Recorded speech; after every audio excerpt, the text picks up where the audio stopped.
Welcome back to my YouTube channel. आज इस lecture में हम ICAR ASRB NET food science and technology के सिलेबस में से और MSc food science and technology के सिलेबस में से टॉपिक ब्रांडी को डिटेल में स्टडी करेंगे, जिसमें हम पढ़ेंगे ब्रांडी कैसे प्रिपेयर की जाती है and different types of brandy कैसे बनाई जाती है।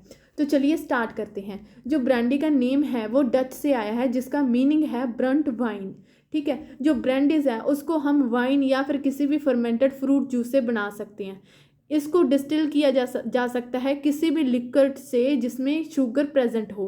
ब्रांडी एक स्पिरिट है जिसको हम बनाते हैं डिस्टिलेशन करके किसी भी फर्मेंटेड फ्रूट बेस्ड लिक्विड से। टिपिकली इसमें हम ग्रेप वाइन का यूज़ करते हैं। जो रॉ मटेरियल है ब्रांडी में वो यूज़ होता है, लिक्विड्स यूज़ होते हैं जिसमें शुगर हो। ठीक है ना, तो कुछ भी हो सकता है, जैसे कि grape, apple, blackberries, sugarcane, honey, rice, wheat, ये सारे इनके सारे लिक्विड्स को हम यूज़ कर सकते हैं, फर्मेंट करके डिस्टिल कर सकते हैं, उससे ब्रांडी प्रिपेयर हो जाती है।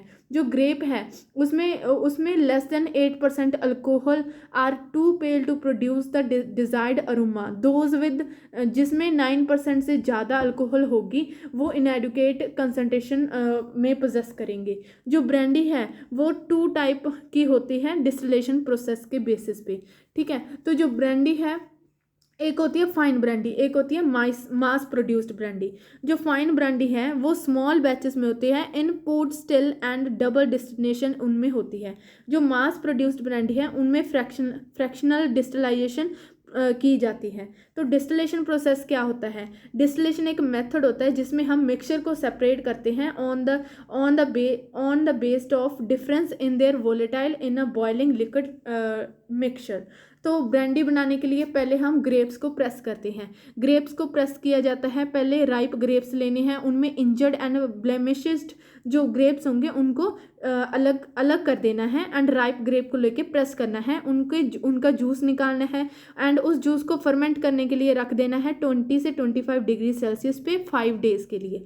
उसके बाद इस पीरियड के दौरान क्या होगा, जो नेचुरल ईस्ट है वो प्रेजेंट होता है इन डिस्टिलरी इन्वायरमेंट में, वो फर्मेंट करेगा। उसके बाद फर्मेंटेशन करनी है ग्रेप जूस की नेचुरली फर्मेंटेशन होगी। जो शुगर प्रेजेंट होगा मस्ट किसको बोला है, जो प्रेस्ड हमारे पास लिक्विड एंड जो ग्रेप्स हैं वो जो मिक्सचर आ गया उसे हम मस्ट बोलते हैं। उसमें जो शुगर प्रेजेंट होगी वो अल्कोहल एंड कार्बन डाइऑक्साइड में तब्दील होना स्टार्ट हो जाएगी। उसमें नो शुगर, सल्फर डाइऑक्साइड इसमें कोई भी हमें ऐड नहीं करना है। उसके बाद ग्रेप वाइन बनेगी। जो पॉट है the pot still is heated to the point where the fermented liquid reaches the boiling point of alcohol.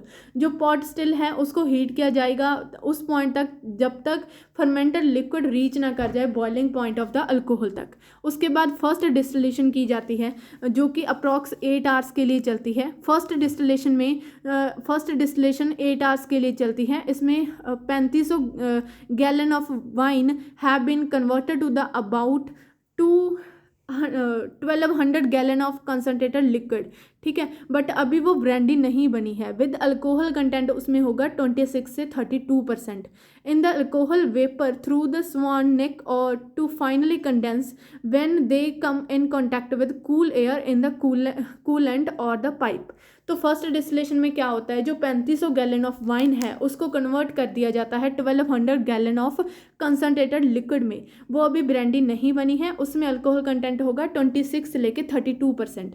तो जो अल्कोहल वेपर हैं वो स्वान नेक जो होती है कंटेनर की एंड इक्विपमेंट की, उसके थ्रू कंडेंस होकर वो कूल होके कूलेंट से पाइप में आ जाते हैं। सेकंड डिस्टिलेशन होती है अप्रॉक्स 12 आवर्स के लिए। जो प्रोडक्ट है सेकंड डिस्टिलेशन का उसका अल्कोहल कंटेंट है जो वो 72% तक होता है।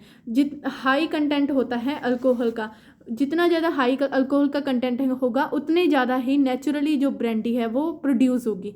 जितना ज़्यादा अल्कोहल का कंटेंट लो होगा उतनी ज़्यादा नेचुरल फ्लेवर है जो वाइन का बन के जो ब्रांडी है उसका वाइन ब्रांडी का जो फ्लेवर है वो बन के आएगा।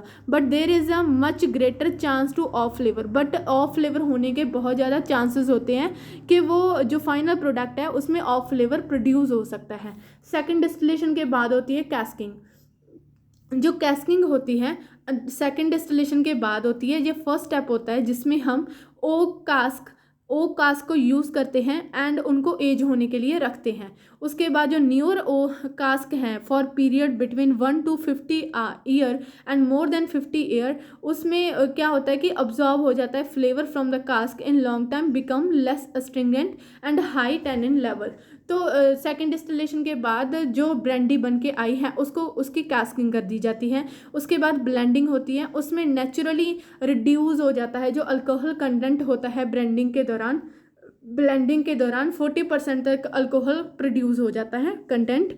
एंड जो ब्लेंड्स हैं उनको डाइल्यूट करके with distilled water until they reach the proper alcohol content, उसको डाइल्यूट किया जाता है। उसके बाद ब्लेंडिंग करने के बाद अल्कोहल कंटेंट जो डिज़ायर है उसको रीच करने के बाद बॉटलिंग एंड लेबलिंग की जाती है एंड उसके बाद स्टोरेज कर दी जाती है ब्रांडी की। तो ब्रांडिंग में हमने जो ब्रांडी है उसमें हमने देखा कि डिस्टिलेशन प्रोसेस है वो जो मेन होता है, ठीक है। इस ब्रांडी को ब्रूइंग के प्रोसेस के दौरान से बनाया जाता है, जिसमें ग्रेप प्रोसेस करके ग्रेप्स की जो मस्ट हमारे पास आया है उसको नेचुरली फर्मेंट किया जाता है। उसके बाद ग्रेप वाइन आती है, उसके बाद उसकी फर्स्ट डिस्टिलेशन होती है जो कि 8 आवर्स के लिए चलती है एंड सेकेंड डिस्टिलेशन 12 आवर्स के लिए चलती है। उसके बाद उस सारी जो हमारे पास सोल्यूशन है उसको कास्किंग कर दी जाती है एंड ब्लेंड किया जाता है तब तक जब तक उसका डिजायर्ड अल्कोहल कंटेंट रीच नहीं हो जाता। उसके बाद बॉटलिंग एंड लेबलिंग करके स्टोर कर दिया जाता है ब्रांडी को। This is all about the brandy. Thank you for watching, have a nice day.